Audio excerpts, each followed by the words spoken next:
하나님 나라 스스로 열매 맺는 땅이라는 제목으로 은혜를 함께 나누도록 하겠습니다.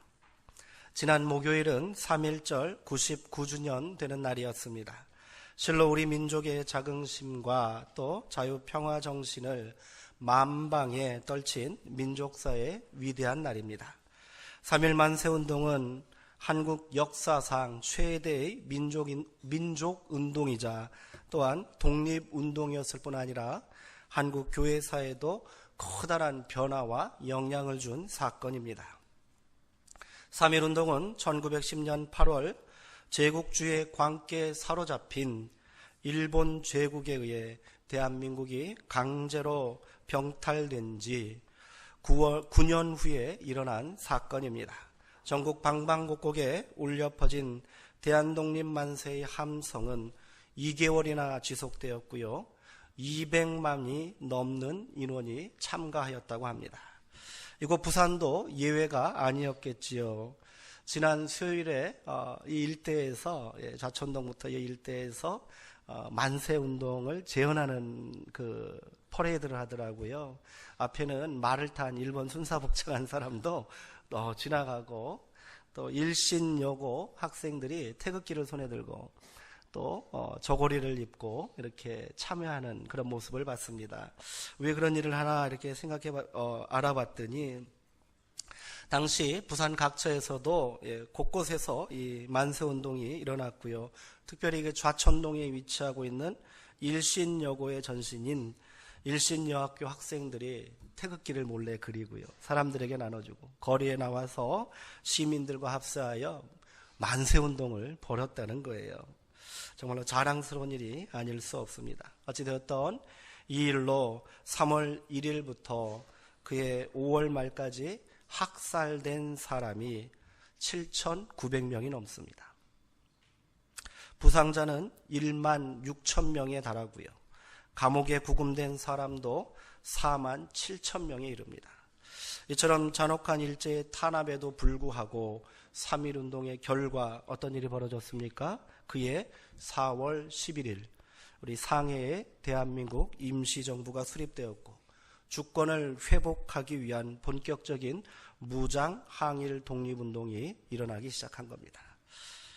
3.1운동의 역사를 되짚어 볼 때 빼놓을 수 없는 것이 바로 한국교회와 기독교인들의 역할입니다. 당시 우리나라 인구가 어느 정도 있는지 아십니까? 한 2천만 정도로 추산합니다. 그중 기독교 인구는 얼마였을까요? 20만이 조금 못 됐다는 거예요. 전체 인구의 몇 프로예요? 한 1% 정도 되는 아주 미미한 숫자입니다. 그러나 200만 명이 참여한 이 3.1 만세 운동에 기독교인들이 몇 프로나 참여했을 것 같으세요? 전 인구의 1%였는데 이 만세 운동에는 기독교인들이 무려 25% 이상 참여했다는 거예요. 기독교인들이 엄청난 힘을 발휘한 거지요. 잘 알려진 대로 민족 대표 33명 중에 기독교인은 16명에 이릅니다. 이처럼 3.1운동은 한국교회가 앞장섰고 또 주도했다고 해도 과언이 아닙니다. 그만큼 교회를 향한 일제의 탄압과 박해 또한 극에 달했을 거예요. 많은 그런 기독교인들과 또 기독교 지도자들이 옥에 갇히고 또 고초를 당하게 되었습니다. 당시 조성총독부의 발표에 의하면 3.1운동으로 인하여 투옥된 기독교인 숫자가 조금 줄여서 발표했겠죠. 2,000명이 넘습니다. 그런데 천도교, 불교도, 유교도 전체 합친 숫자가 1,500명이었대요. 기독교인이 이 종교를 다 합친 숫자보다 훨씬 더 많았던 거예요. 얼마나 열심히 또 그리고 진심을 담아 만세운동에 참여했는지를 잘 알 수 있는 그런 대목입니다.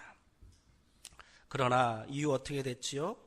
계속된 일제의 탄압과 회유와 박해로 한국교회가 굴복한 부끄러운 친일의 역사 또한 부인할 수 없는 사실이라는 거예요. 끝까지 신사참배를 반대하였던 장로교단은 1938년 제27회 총회에서 신사참배를 만장일치로 결의했습니다.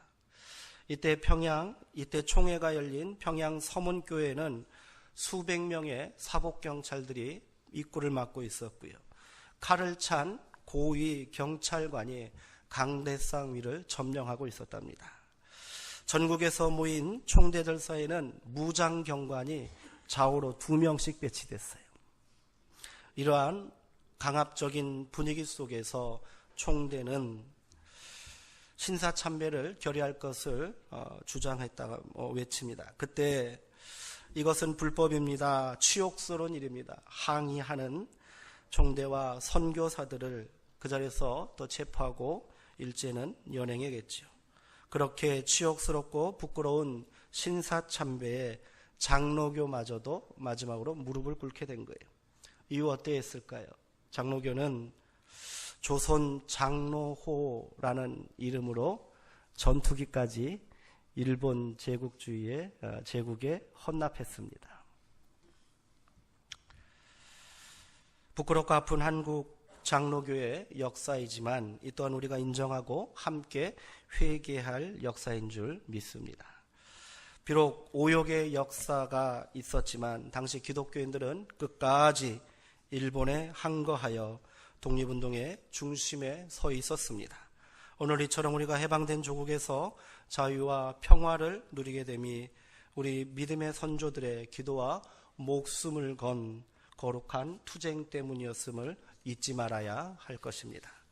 3.1절 99주년의 뜻깊은 시간을 보내고 오늘 우리는 다시 거룩한 주일 예배를 드리고 있습니다.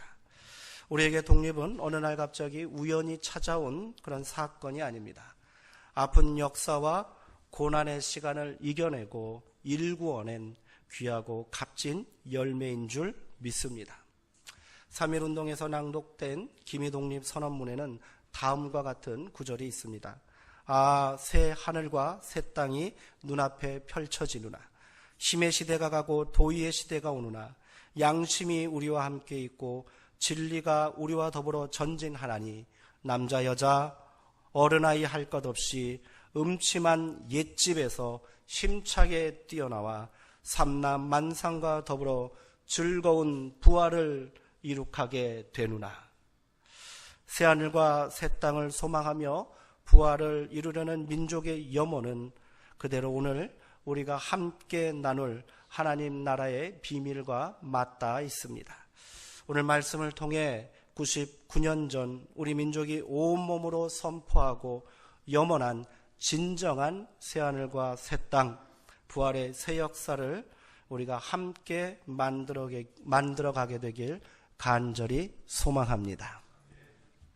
본문 26절에서 마가는 하나님 나라에 대한 첫 비유를 말합니다. 이 비유는 앞선 3절 이하에 우리가 잘 알고 있는 씨 뿌리는 자의 비유에서 시작합니다.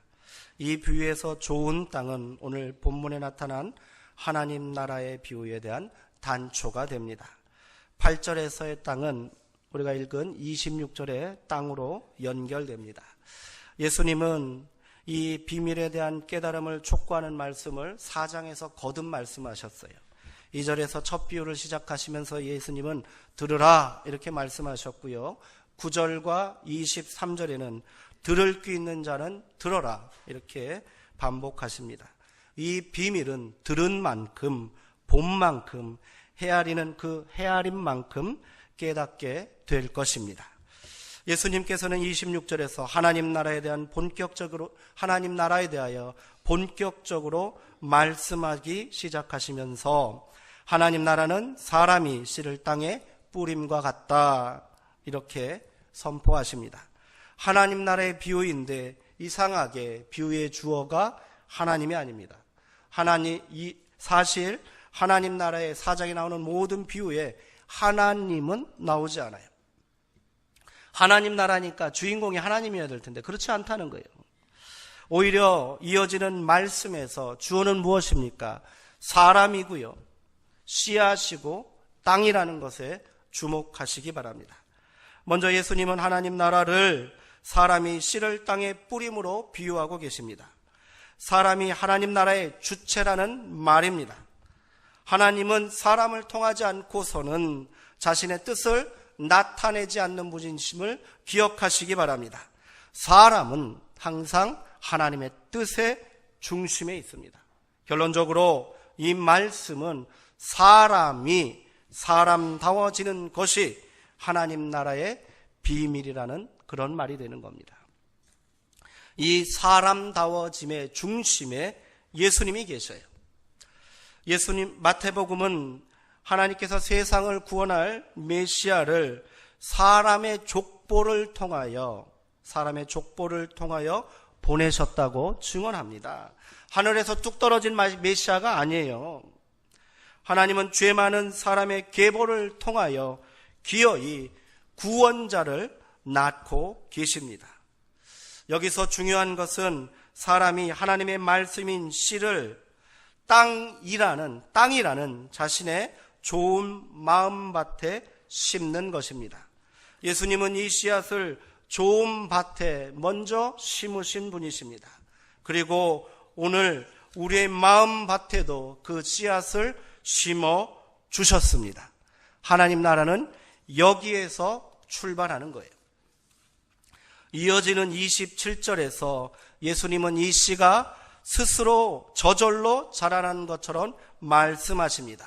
27절의 말씀을 우리 다시 한번 읽어보도록 하겠습니다. 그가 밤낮 자고 깨고 하는 중에 씨가 나서 자라되 어떻게 그리 되었는지를 알지 못하느니라. 아멘. 어찌 농부가 잠만 자는데 저절로 씨가 자라난단 말입니까? 밭을 갈아야 하고요, 심은 다음에는 물도 줘야 하고 비료도 줘야 하고요, 또 자라는 동안 김도 메워 주어야 하지 않겠습니까? 제가 작년에 시골에서 장수에서 목회하는데 정말 이 농부들이 얼마나 수고하고 열심을 내는지 제가 두 눈으로 봤어요. 새벽 5시면 일어나서 일을 시작하시고 늦은 시간까지 계속해서 일이 이어지는 거예요. 과수원 일은 좀 한가할까 생각했더니 그렇지 않더라고요. 봄에 과수원에 꽃을 피면 그 꽃을 일일이 또 따줘야 돼요. 꽃을 다 붙여놓으면 충실한 열매가 안 맺으니까 꽃을 또 따주고요. 열매가 맺히면 그걸 또 정성스럽게 돌봐야 되고, 또 겨울 되면 가지를 또 정리하고 쳐줘야 되고, 계속해서 일의 연속이더란 말이지요. 그런데 예수님께서는 이것이 저절로 자라는 것처럼 말씀하신다는 거예요. 예수님의 직업이 목수이지만 이처럼 당연한 농부의 수고를 모르실 리 없습니다. 그러나 예수님은 분명 씨가 나서 자라되 사람이 어떻게 그리 되는지 알지 못한다, 이렇게 말씀하십니다. 농부가 알지 못하는 놀라운 성장의 비밀을 과학적으로 풀어 설명하러 그려 하신 것은 아니겠지요. 아무리 과학이 발달해도 씨가 땅에 심겨지고 자라 잎을 내고 꽃을 피워 열매를 맺는 생명 성장의 신비를 어찌다 밝힐 수 있단 말입니까? 그러므로 농부가 모른다고 한 것은 식물이 자라는 외적 모습을 두고 하신 말씀이 아닙니다. 이는 그 자체가 지닌 생명력의 신비에 대하여 말씀하고 계신 거예요. 여기서 우리가 눈여겨볼 대목이 있습니다. 자고 깨고라는 말이에요. 농부가 자고 깨는 중에 이렇게 말씀하십니다. 잔다는 말은요, 능동태로 되어 있어요. 이 말은 뭡니까? 스스로 자고 일어난다. 인간의 행위를 그대로 말하고 있어요. 그런데 깬다라는 그 단어는요, 수동태입니다. 그것도 신적 수동태라는 거예요. 누가 하신다는 거예요? 누가 깨우신다는 거예요? 내가 스스로 깨어나는 것이 아니라 하나님께서 깨워주신다는 그런 의미를 담고 있습니다. 당시 마가는 당시 깬다라는 단어를 당시 잠에서 깨어난다는 뜻의 일반적인 단어를 사용하고 있지 않습니다. 오늘 본문에 사용된 깬다라는 단어, 그것은 헬라어로 에게이로입니다. 에게이로. 이 말이 어디에 사용된지 아십니까? 성경에는 에게이로를 부활을 뜻하는 말로 사용하고 있어요. 하나님에 의해 일으켜진 것을 의미한다는 거예요. 바울이 부활에 대해 증언한 고린도전서 15장에 예수께서 다시 살아나셨다, 이런 단어가 계속해서 반복되는데, 여기서 다시 살아나셨다는 단어가 바로 오늘 깬다라는 단어와 같은 에게이로라는 거예요. 우리가 잘 알고 있는 고린도전서 15장 17절의 말씀 우리 함께 보도록 하겠습니다. 한번 읽어보도록 하시죠. 그리스도가 다시 살아나신 일이 없으면 너희의 믿음도 헛되고 너희가 여전히 죄 가운데 있을 것이요. 여기서 그리스도가 다시 살아나신 일이 뭡니까? 부활이에요. 저 단어가 뭐라고요? 오늘 본문에 깬다는 단어예요. 에게이로라는 겁니다. 이제 예수님께서 깨달라는 단어를 일반적인 단어가 아닌 에게이로라는 말로 이야기한 이유를 어느 정도 눈치채셨을 거예요. 예수님은 지금 부활 사건을 하나님 나라와 연결시키고 있고요. 그것을 우리의 일상의 삶 속에서 일어나고 있음을 암시하고 계시다는 거예요. 삶이 버겁고 지쳐 쓰려져 자는 사람을 하나님께서는 다시 일으켜 세우신 것입니다. 죄로 인하여 잠자는 죽은 것 같은 우리를 하나님께서 예수님처럼 다시 깨우시어 부활의 삶을 살게 한 줄 믿으시기 바랍니다. 자고 깨는 것, 그것은 지극히 일상적인 우리네 삶의 모습입니다. 그런데 이 평범한 삶이 바로 우리에게 생명을 주시는 하나님의 놀라운 하나님 나라의 역사이고 부활의 역사인 것을 믿으시기 바랍니다. 하나님은 모든 피조물에게 생명을 주시는 분입니다. 그리고 그 생명을 계속해서 자라게 하시는 분이에요. 하나님은 삶에 시달리고 지친 우리를 일으켜 다시 하루를 시작하게 하십니다. 힘들고 고통스러운 날을 보냈지만 자고 깨면 다시 새로운 생명의 날이 시작되는 거예요. 이 과정을 통해 씨앗이 성장하듯 사람은 성장하고 성숙해 가는 것입니다. 이것이 인간이 미처 깨닫고 알지 못하는 하나님의 생명 역사인 겁니다. 물론 이 생명의 비밀에는 거쳐야 할 단계가 있습니다. 28절에서 예수님은 다시 이렇게 말씀하십니다. 우리 28절의 말씀도 다시 한번 읽어보도록 하겠습니다. 땅이 스스로 열매를 맺되 처음에는 싹이요 다음에는 이삭이요 그 다음에는 이삭의 충실한 곡식이니라. 싹에서 이삭을 건너뛰어 곡식이 될 수 없단 말입니다. 모두가 충실한 과정을 겪어야 합니다. 이 충실함이 채워졌을 때 비로소 다음 단계로 나아갈 수 있다는 거예요. 하나님 나라가 이렇다면 우리 일상과 무엇이 다르겠습니까? 그렇습니다. 이처럼 하나님 나라는 우리가 경험하는 일상의 모든 단계를 근본으로 하고 있다는 거예요. 생명은 씨앗, 이삭, 곡식의 단계를 겪기에 생명입니다. 그러므로 결과만을 중시하는 사회는 하나님 나라와 거리가 먼 것이 되겠지요. 이처럼 예수님께서는 우리의 평범하고 일상적인 일이 하나님 나라라고 말씀하고 계신 거예요. 오늘 이 일을 오늘날 도시의 직장인들에게 예수님께서 설교하셨다면 어떻게 될까요? 하나님 나라는 아침에 출근하고 저녁에 퇴근하는 일이라고 말하지 않으셨겠습니까? 출근하고 퇴근하는 것 같은 지극히 일상적인 하루하루가 소중한 하나님 나라인 것입니다. 어찌 보면 매일매일 반복되는 지루한 우리의 일상, 그럭저럭 사느라 별다른 진전도 없어 보이는 우리의 삶의 모습을 예수님은 지금 하나님의 나라라고 선포하고 계시는 줄 믿으시기 바랍니다. 참으로 놀라운 말씀이 아닐 수 없습니다. 여기서 중요한 것은 무엇입니까? 겪어야 할 일을 겪어야 하고 나아가야 할 단계로 충실히 성장하고 발전해야 한다는 거예요. 이런 하나님 나라의 비밀에 비춰볼 때 오늘 우리가 살고 있는 세상은 참으로 안타깝고 절망스럽기만 합니다.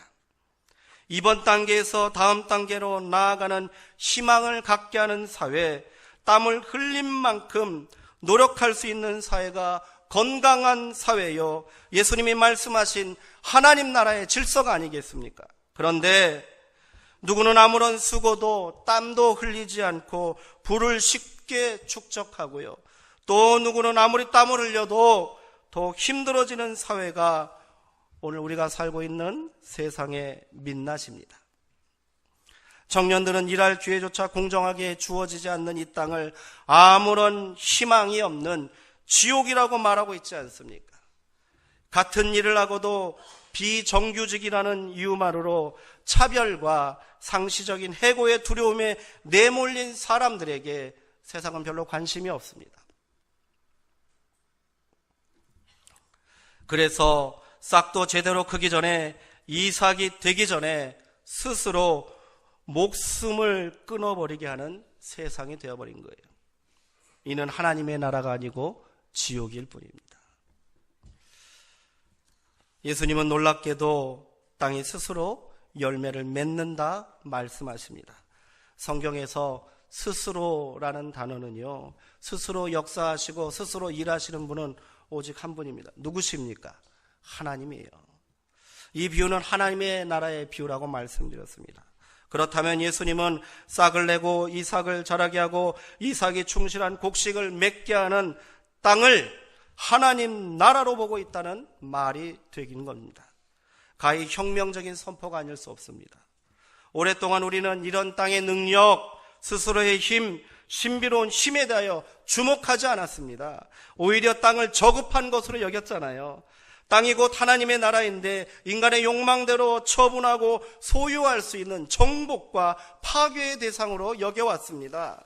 제국주의 시대 서구 열광들이 마치 땅 따먹기 하듯 식민지 쟁탈을 벌였고요. 그 땅의 원주민들을 몰아내고 노예로 삼는 비극의 역사, 일제가 우리의 땅을 식민지로 강탈하고 점령하여 이 땅의 생명력을 짓밟아버린 역사는 그대로 하나님 나라를 파괴하는 죄악의 역사였던 겁니다. 오늘날 개발이라는 미명 아래, 풍요와 번영이라는 이름 아래 벌어지고 있는 인간의 탐욕스러운 파괴와 소유욕도 다르지 않은 거예요. 사람은 땅의 신성함과 거룩함, 하나님의 나라됨에 깊은 상처를 준 죄인들입니다. 예수님은 당시 로마 제국의 식민 통치를 받고 있던 고통의 땅, 저 유대 땅도 마찬가지라고 말하십니다. 예수님은 하나님 나라의 구체적인 실체인 땅을 파괴하는 인간의 죄악을 지금 고발하고 있는지도 모르겠습니다. 땅은 생명이 자라는 모든 과정의 주체로 작용합니다. 한 단계 한 단계 오를 때마다 충실함에 온 힘을 기울입니다. 그리고 그 충실함이 정점에 다다랐을 때 마침내 완성의 단계, 다음 단계로 올라서게 됩니다. 29절의 말씀 우리 다시 한번 읽어보도록 하겠습니다. 열매가 잊으며 곧 낫을 대나니 이는 추수 때가 이르렀음이라. 아멘. 여기서 열매가 익다 할 때 익다라는 그런 말이, 그 말이 예사롭지 않습니다. 신약성경에는 이 단어가 무려 119회나 사용되었습니다. 주로 복음서에 집중적으로 사용되고 있어요. 마가복음에서만 본다면 여기 사용되는 익다라는 단어가 어떻게 사용되냐면 팔리다, 넘기다, 체포되다라는 뜻으로 해석되고 있습니다. 이제 무슨 말씀인지 조금 이해가 되었을 것입니다. 29절에 익다라는 말은 예수님께서 고난에 넘겨지고 죽음에 넘겨진다는 순환의 의미를 담고 있다는 말입니다. 참고로 열매가 익다라고 할 때 사용되는 일반적인 단어는 따로 있습니다. 오직 여기에서만 예수님의 순환과 죽음에 사용된 단어를 익다라고 해석하고 사용하고 있는 거예요. 이 단어는 상당히 의도적입니다. 마치 예수의 상해를 이 비유를 통해 말씀하는 것만 같습니다. 이 땅에 하나님의 아들 메시아로 심겨지시고 세례받으시고 갈릴리에 나와서 하나님 나라를 선포하시고 그 사역을 감당하시고 마침내 예루살렘에 입성하시고 가룟 유다에게 팔리시고 대제사장의 무리들에게 결박되어 고난을 받으시고 십자가에 이르는 모든 과정, 이 모든 예수의 삶이 지금 익다라는 한 단어에 그대로 다 담겨 있는 거예요. 이러한 익음의 단계가 어찌 예수님에게만 해당되겠습니까? 예수를 따라야 하는 제자의 삶의 과정이고 오늘 우리의 삶이기도 한 줄 믿으시기 바랍니다. 예수님만의 십자가가 아닙니다. 오늘 우리 역시 지어야 할 자기 십자가, 그것이 바로 이금이 아니겠습니까? 이 비유는 그 십자가가 한 번에 이루어지는 것이 아니라는 거예요. 그것을 감당할 성숙함의 과정이 있어야 된다는 거예요. 예수님은 그 과정을 충실하게 이어오셨다는 말이지요. 열매가 익었으니 이제 낫을 대는 추수의 때가 이르게 됩니다. 여기서 낫을 대다 할 때 이 대다라는 헬라어도 이것도 굉장히 예사롭지 않습니다. 헬라어 아포스텔로라는 단어가 여기 낫을 대다 할 때 대사라고 사용된 단어입니다. 이 단어 또한 신약성에 굉장히 많이 나옵니다. 130회 이상 나옵니다. 그 뜻은 보내심을 받았다는 뜻이에요. 그런데 이 단어를 지금 마가는 어떻게 사용하고 있어요? 대다라는 뜻으로 사용하고 오직 이곳에서만 그렇게 해석되고 있습니다. 그러므로 이를 숨은 뜻을 새겨 지금 29절을 다시 한번 해석하면 이럽니다. 고난을 통해 십자가를 감당할 만한 자격이 되었으니 그만큼 익었으니 이제 보내심을 받게 되었다. 이런 뜻이 됩니다. 한마디로 보내심을 받을 정도로 충분히 익었다는 말이에요. 아포스텔로라는 단어에서 사도를 뜻하는 아포스톨로스라는 단어가 파생됩니다. 사도행전에 예수님의 부활 사건을 통해 제자들이 비로소 아포스톨로스, 즉 사도가 되었다라고 말하고 있습니다. 이제 예수님께서 말씀하신 하나님 나라의 비밀이 어느 정도 밝혀집니다. 하나님 나라는 바로 하나님의 나라인 이 땅에 심겨진 사람들이 고난의 십자가를 감당하기까지 성장하여 마침내 보냄을 받는 과정이 바로 하나님 나라라는 거예요. 이처럼 하나님 나라는 지극히 상식적입니다. 예수님께서 그 말씀하신 그대로입니다. 이 땅의 삶과 작별하여 죽은 후에 도달하는 저 하늘에만 있는 것이 아니란 말이에요. 바로 우리가 살고 있는 이 땅이 바로 하나님 나라인 줄 믿으시기 바랍니다. 그래서 예수님께서는 제자들에게 아버지의 나라가 오게 하시며 아버지의 뜻이 하늘에서와 같이 땅에서도 이루어지게 하소서, 이렇게 기도하라고 가르쳐 준 거예요. 하나님 나라는 땅이 스스로 자라게 하는 씨앗입니다. 우리가 미처 깨닫고 있지 못해도 지금도 하나님의 나라는 말씀이 씨앗이 뿌려진 우리 안에서 스스로 자라고 있는 줄 믿으시기 바랍니다.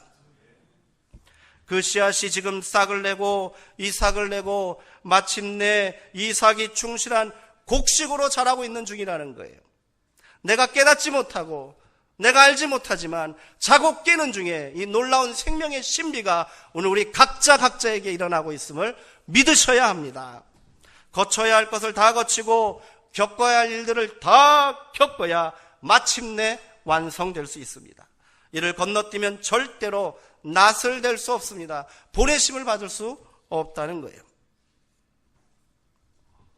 우리는 이렇게 하나님 나라인 이 땅에 심겨진 씨앗들입니다. 그 씨앗이 싹을 내고 열매를 익어야 합니다. 예수께서 그리하셨듯이 우리도 십자가를 감당하기 위한 고난의 길을 가야 하고 때로는 아프고 고통스러운 성장의 시간도 보내야 합니다. 이를 통해 우리는 이 땅에 하나님 나라의 주인공으로 보내심을 받게 되는 줄 믿습니다. 아니 어쩌면 우리도 모르는 사이에 스스로 자라게 되어 이미 보냄을 받은 자인 줄도 모릅니다. 아니 이미 우리는 보냄 받으심을 받은 자인 줄 믿습니다. 이제 하나님 나라의 비밀을 밝히 들었으니 깨닫고 결단하게 되기를 주의 이름으로 축원합니다. 보내심을 받은 곳에서 하나님 나라의 완성을 위하여 일하시기 바랍니다. 우리는 하나님 나라의 완성을 위하여 사랑하는 내 형제 가족에게 보내심을 받은 귀한 열매드림을 기억하시기 바랍니다. 우리의 가정이 하나님의 나라가 되도록 이끄시기 바랍니다. 고난을 감당해야 되고요. 성장을 겪어야 합니다. 그래야 우리 가정이 하나님의 나라가 될 줄 믿습니다. 우리는 하나님 나라의 완성을 위해 고통과 탄식 가운데 있는 이 땅의 영혼들을 위해 보내심을 받은 귀한 사도들임을 기억하시기 바랍니다. 우리가 거하는 삶의 자리, 우리의 땅을 하나님의 나라로 만들어야 합니다. 어찌 감히 우리의 가정을, 우리가 속한 이 세상을, 우리가 함께 있는 이 삶의 터전을 지옥이라고 말할 수 있습니까? 그곳이 하나님의 나라임을 기억하셔야 합니다. 하나님의 나라는 다른 곳에 있지 않습니다. 왜 먼 곳에서 방황하고 계십니까? 오늘 나의 삶의 자리, 내가 심겨진 그곳이 하나님의 나라입니다. 오늘 예수님은 그 비밀을 오늘 우리에게 밝히 보여주고 계신 겁니다. 때로는 그 길이 십자가와 같은 고난의 길이라도 마다하지 마시기 바랍니다. 나를 부인하고 나를 포기하고 내가 상처받는 길이라 해도 멈춰서는 안 됩니다.